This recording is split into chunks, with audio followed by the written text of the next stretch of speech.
Hi, welcome back to my High Plains Life. I'm Danielle, your host, and today is Friday, May 28th. Sure, we'll go with that. 2020, and I'm calling today's episode Pinking the Brain because that's what I feel like. In many aspects of my life right now, it's what are we gonna do today, brain? Same thing we do every day, Pinky. Try to take over the world. Except for instead of that, it's pull weeds, cook dinner, same thing. To begin with, on my needles, I have no FOs. Yeah, plenty of time to knit, right? Okay, so I have no FOs. I do have several whips that I've been working on. One are the swirly socks for my niece, and I'd started the Sweet Tomato Heel by Kat Bordy on them and had them on like 2 needles, and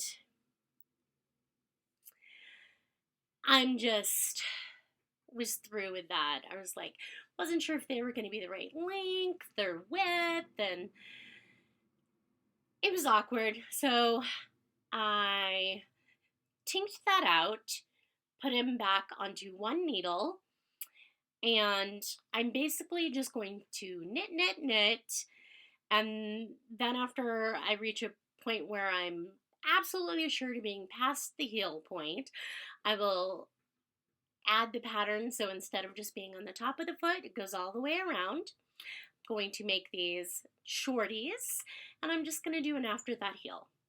So, yay! Of course, I dropped it on the ground. Yay!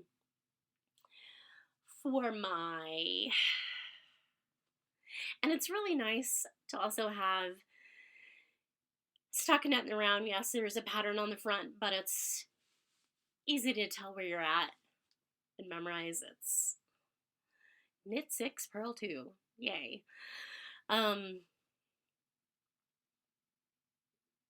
So nice to have a project I don't have to think about because it has gone with me several places so far. I've had to go to the pharmacy and get car maintenance, so stuff was done. And the light is going to be changing in here. I apologize.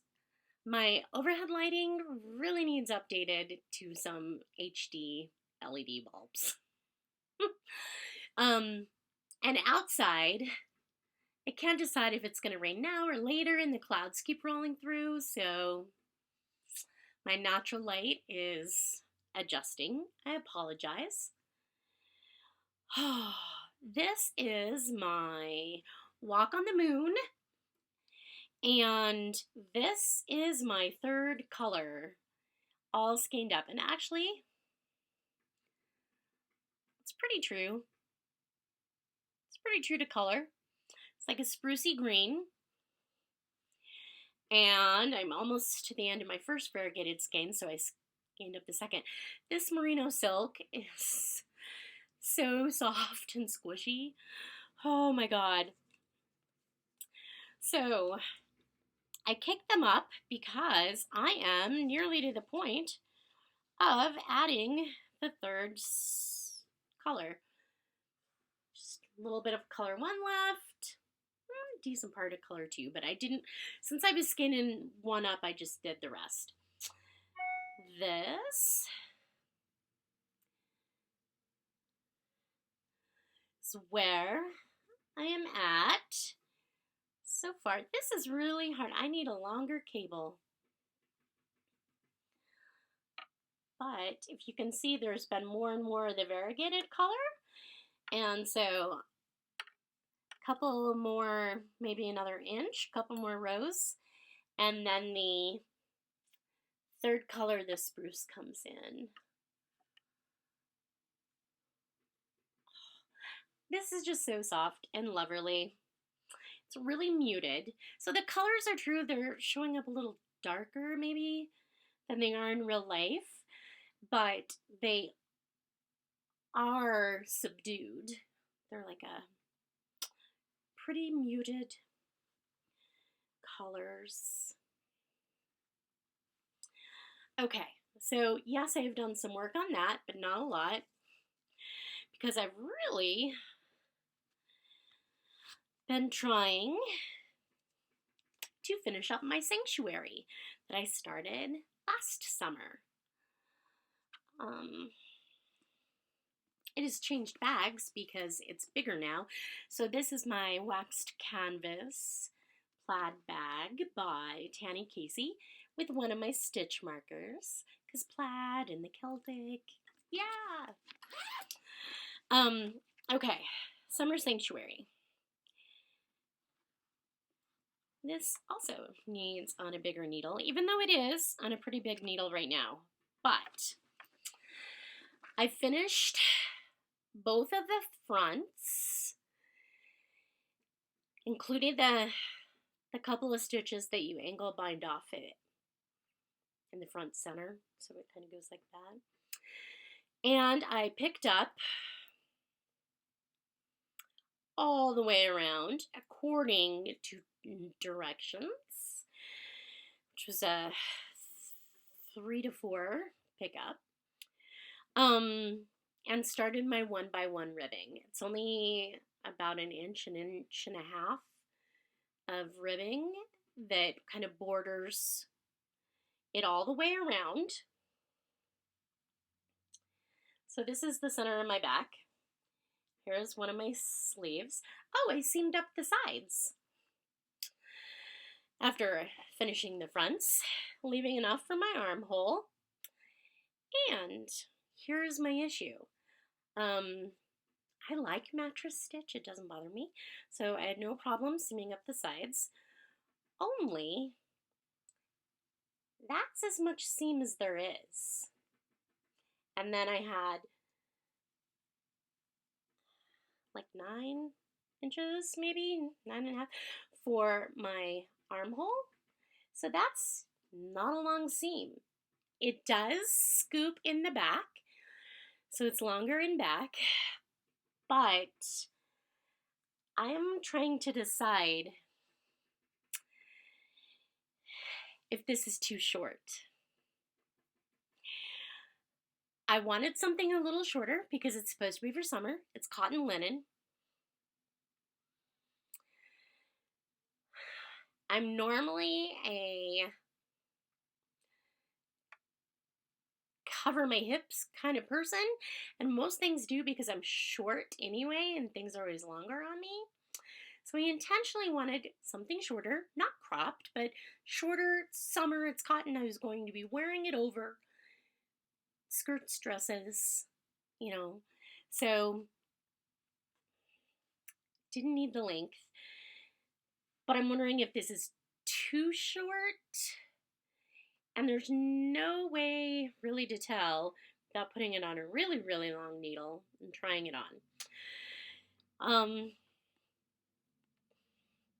Which I think, I can't decide if I'm going to do that or just keep knitting and bind off and keep my fingers crossed.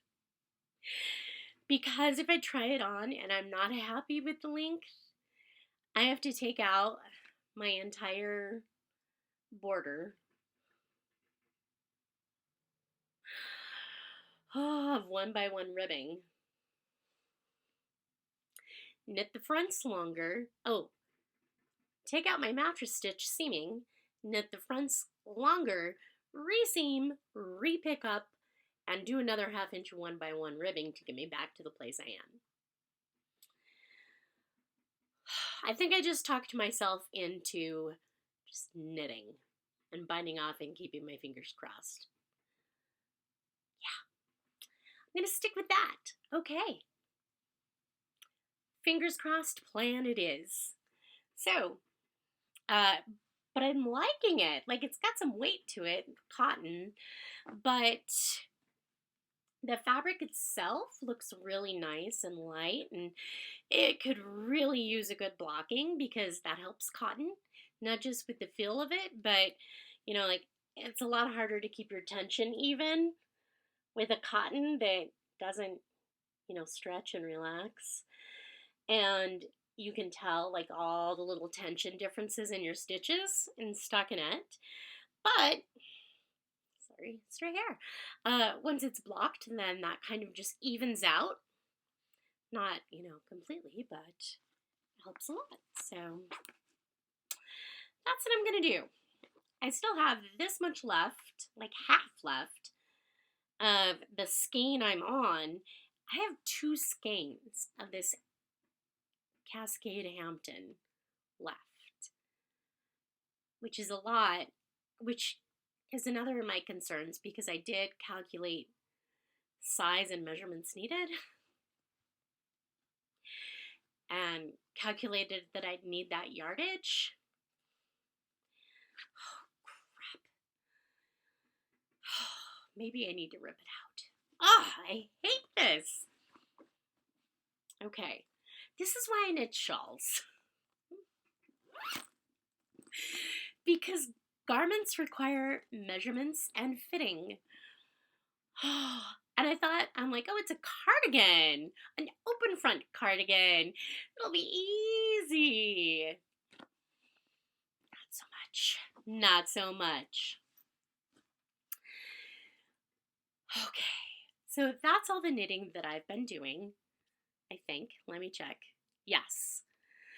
I have been doing spinning. Been doing a lot of spinning and really enjoyed it. So this is the 2-ply that I pulled off my machine last time. And again, the color's pretty accurate. It's just kind of muted. But it's like greens and blues and orange and yellow. And it's 1-ply is a wool and some kind of wool blend. And the other ply is silk. 100% silk, dyed by me with food coloring. And you can totally see where that 2nd ply is just a really thin single of silk that I spun on my drop spindle. Yay! Still needs a bath, which will really help tie the plies together. If that makes sense.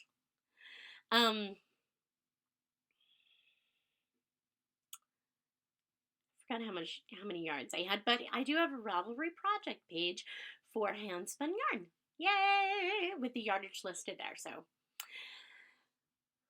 it's one thing I've done. And the other thing that is so awesome that I've spun is my 3-ply. This is a traditional 3-ply. I think I had the singles finished last time. And I just did a traditional 3-ply. This is 100% superfine merino from the 100th sheep. And I love Peggy Doney's dyes. This colorway is called Violet-Headed Hummingbird. And when I spun it up, I got way more green than I thought I would. Like, there's a lot of bright green. Like when you look at it in the braid, there looks like a lot of purple and navy and teal. But after being spun up, there's a lot of green. So this also has not been bathed, but I did spin it pretty consistently, other than that one green ply right there. And that has a little poof. I have 395 yards of a 3-ply. I'm so excited. I love this. I have no clue what I'm going to do with it yet, but I love it. I'm just really happy. I think it's sport weight. I really need to start. I did get a tool that measures wraps per inch. Yay! Because my knit group got together in person and met at our local yarn shop last Saturday. So exciting. The owner called and offered to have our group meet. She had the store closed for regular business, The rest of that Saturday, she had chairs spaced 6 feet apart. We had to sanitize our hands right when we walked in. And it was awesome. It was so good to see people in person. Yes, we have been doing Zoom meetups, but there is no substitute for seeing people in person. It was hard not to hug, but we managed. 6 feet. And I bought a wraps per inch gauge tool by Katrinkles. So it's sitting on my spinning wheel right now, but I should take this and measure. So I did buy some yarn. Gonna sneeze, sorry. I did buy some yarn. I bought that spinning gauge, and I bought a pair of Addy Rocket Squared. These are a size 1, 2.5 millimeters, so it's a 1.5. With a 40-inch cable because I like to knit my socks 2 at a time. And I've wanted to try these Rocket Squared for a while. Do you see those? They're not notches, but they're like, instead of being round, there's sections where they're squared off. So it's not like the cubics that are entirely square. It's just sections. And it's supposed to be ergonomically more comfortable. So we shall see.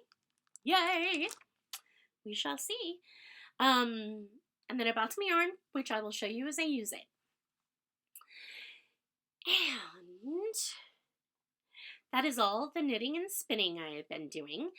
I've been trying to stay away from stocking anything. Oh, excuse me. Stocking anything because I don't want to get distracted and cast on something new and leave current projects behind unfinished again. I have several shawls that have been sitting for years that I need to finish, that I want to finish, that I still love the projects. So, finish what I've got. So, I've been trying to avoid the pattern page of Ravelry needle. As far as under the needle, I have some acquisitions there. I bought some fabric to make face masks with because my local quilt store is open again too. They have restrictions on the number of people who come in, obviously, again, but they are open, and that's very exciting. So, the first masks that I did, and I think I showed these, but I'm not sure, were just the simple rectangles, pleated rectangles with self-bias binding fabric ties and a wire in the nose. And I think I said this, but I can't. So, this is 26 gauge floral wire. It's got a plastic coating on it because it's meant to be used in the water, or with the expectation that it's going to get wet.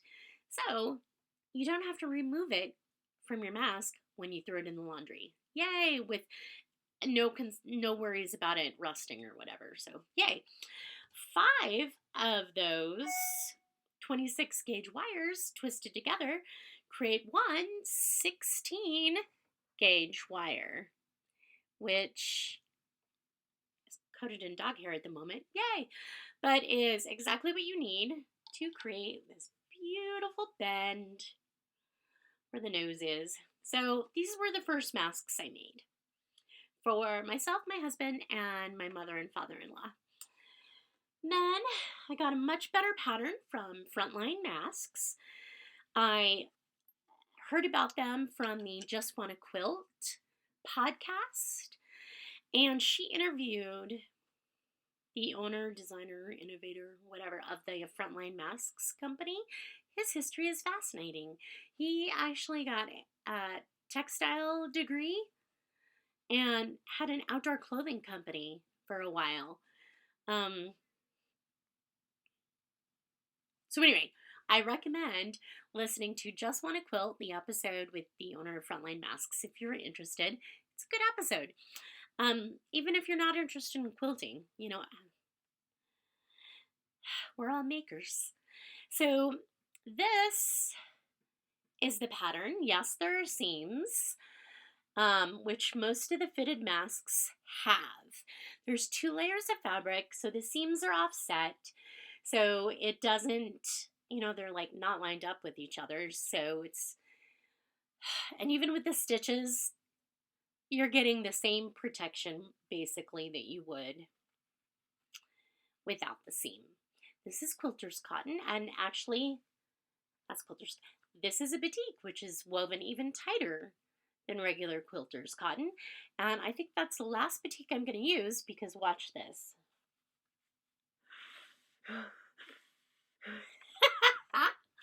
Sorry.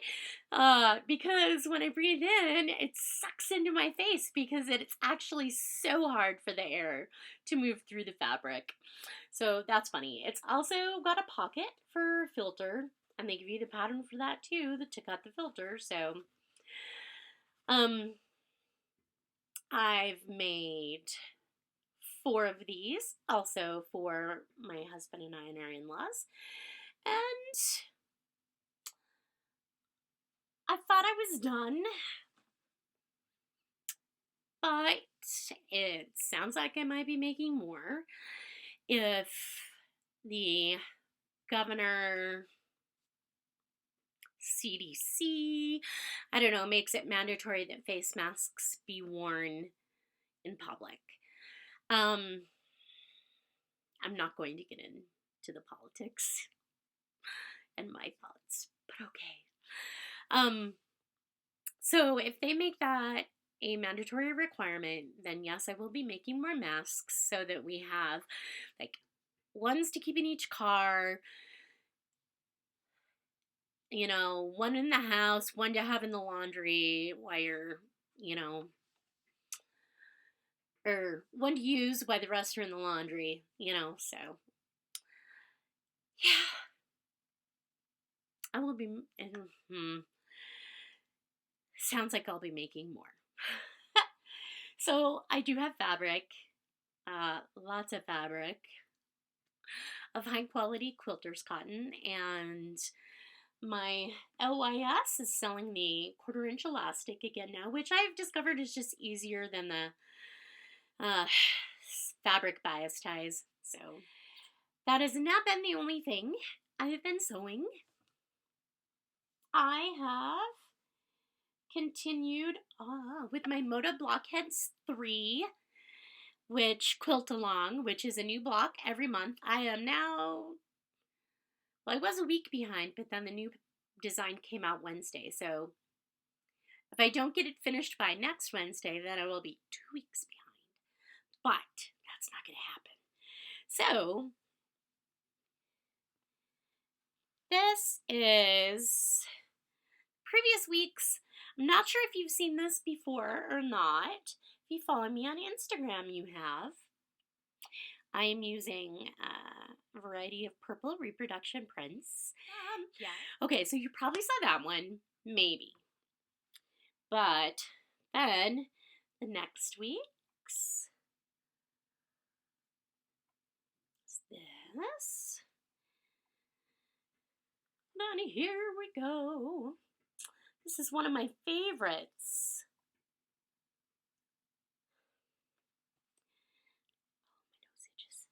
And then this one I finished last week, beginning of last week. This is another one of my favorites because I love this fabric. And these are little tiny flying geese. This is an 8-inch block. There are people who have been making 4-inch blocks. You can do 4, 6, 8, or 12. People made 4-inch blocks of this. So half this size with all these little pieces. I love quilting, but they're just cray-cray. Okay, so now I have 16 blocks, 16 8-inch blocks, and it's starting to look like a real quilt now. Very excited. Another thing I've been doing is hand piecing in the evenings. My Hexie English paper piecing. Yeah. It may not look like it, but it is growing. I've probably added this whole section. Woo! Sorry. This whole section, some of this. These are 1/2 inch hexagons, which means one side is 1/2 inch. So it's not the length across. It's the length across one edge. So again, this is a multi-year ongoing long-term project, which is okay. And again, it's reproduction prints. And my plan is just to, as I use my reproduction prints in other projects, that I take some of the fabrics and put them in my paper piecing stash and add them in so you can kind of see the fabrics from all the projects I've done. And this smells like camp smoke because we've been having fires on the patio. I put the inner border on my red and green quilt. This is not ironed yet. Can you see? Yay! So I did the red. Is my inner border. It's going to be 1.5 inches wide. This is very hard. I just don't want to pick up the whole thing. And then I just have the one side to press the seam open, and then I have the outer border to sew on, and it's ready for quilting. Ooh, I have been beading some new stitch markers. Some of them I already took to my LYS. Since the last time I went, it was before Christmas, and so they had, or the last time I dropped off stitch markers, it was before Christmas, so they had, no, it was after Christmas, so they had like snowflakes still, you know, and like winter themed stuff. So I took them some badgers. So I had like some badger faces that I had beaded because somebody is a Hufflepuff. And so I made this one. It's a little more gold, not so yellow.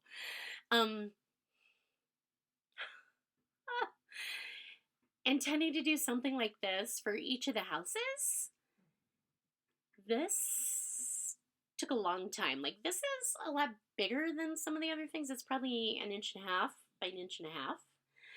A little bigger. And it took a lot longer, and I would want to charge more, and I'm trying to keep things around the $5 price point, so no. So I just stuck with the badger faces, and then of course I'll do, that's my dog, the lion, the raven, and the snake. So I also have little puppy paw prints. See, this is like normal size. Yeah. A little bigger. So little puppy paw prints, or kitty. Like, I did some with browns, and I think of those as my puppy, and these as my kitties, because they have the little pink paw pads. So cute. I finally had the opportunity to take some to my LYS. Yay! They are open now too, with limited hours. In the garden, I have finished my spring cleanup. First round of weeds are pulled, but again, the whole Pinky and the Brain thing. What are we gonna do today, Brain? Same thing we do every day, Pinky. Pull weeds? No, try to take over the world. Yes. So, I think I mentioned before, I have given up on keeping it organic, and I went for the weed killer, and I just sprayed the crap out of everything that was in the rocks. So that's dead, like the grasses and the weeds. That's dead, but it still needs pulled out of the rocks so that it doesn't look messy, so like the rocks look clean. So that needs a second pass, but everything in the beds is weeded, looking awesome. I ordered new perennials from High Country Gardens. That should come today, tonight, or tomorrow. They shipped yesterday. Hold on, Willow. And I ordered a lot. Like I ordered about $400 worth of plants. They come in 5-inch pots, and I have had good success with them in the past. They're a New Mexico company that is specifically designed for supplying high elevation, high desert areas, which works for us. I have harvested my rhubarb twice already, like, well, 2.5 times. Like once I just pulled some, but not a whole lot. 2 really good strip it down harvests, and I've probably gotten 28, 30 cups of rhubarb from it already. I have made rhubarb coffee cake, and I have made blueberry rhubarb cobbler because they were all out of strawberries. So I need to go back to the store and see if they have strawberries again. And if they do, get some. And I plan to make some strawberry rhubarb jam in the bee yard. I think I caught a swarm. Didn't catch a swarm. So confused. There is honey in my boxes again. There's no brood, larva, eggs, no queen sighting, no clue. I don't think they're robbing it out because those are boxes that have been sitting outside for 2 years. They should have already been robbed out. I could have sworn there was nothing left in them, and now there's honey. So confused. I pretty much need to go out there real early in the morning and see if there are still bees in the hive, or if they are just robbing it out. So, keeping you updated on that. Off topic. Yeah, tired of this pandemic crap. That's all I'm gonna say. I have been watching Itchy Boots. It's a vlog on YouTube about a woman who is riding an adventure bike around the world by herself. And by around the world, I mean, like, they don't have a, like, point A to B, like, long way round did. But she started in Delhi, India, and she rode through India, through Myanmar, through Thailand, through Malaysia, to Oman, had her bike shipped to Oman, United Arab Emirates. She went to Dubai, through Iran as a blonde-haired, blue-eyed single female. Braver than I am. Granted, she is Dutch. She's from Holland and not an evil American, but still pretty brave. Okay. Through Iran, and then she went through Tajikistan, and that was literally, she had like a 5-day visa to go border to border, strictly a travel visa to get through. Tajikistan to Kurdistan to Turkmenistan, and that's where she's at right now that we've watched so far, and this is still season 1. She's crazy. awesome. They're short little blurbs. They're like maybe 10-minute episodes. But it's a lot of fun. You get to see the countryside.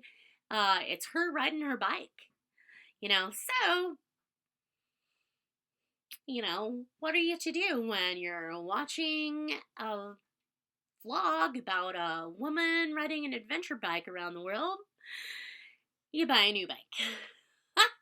So Brian's actually been talking about an adventure bike.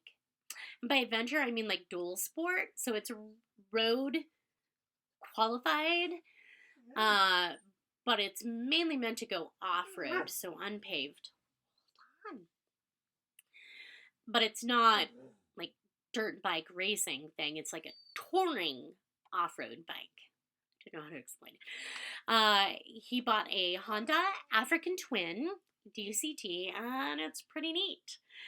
So, who knows? Maybe off-road, here we come. He's had it for less than 2 weeks, and he's already put 450 miles on it, done some off-road riding, and is learning different techniques and really enjoying it. So that's really all I have to say about that. We are basically using our stimulus check to reinvest in our local economy. That's what we tell ourselves. We're reinvesting in our local economy. So thumbs up. I hope you've enjoyed this. I try to get a blog up sooner next time, but again, it's same thing every day. So you can find me as Danny Girl Co. on Instagram and Ravelry, and show notes can be found at www.myhighplainslife.blogspot.com. Thanks for watching. Have a good day.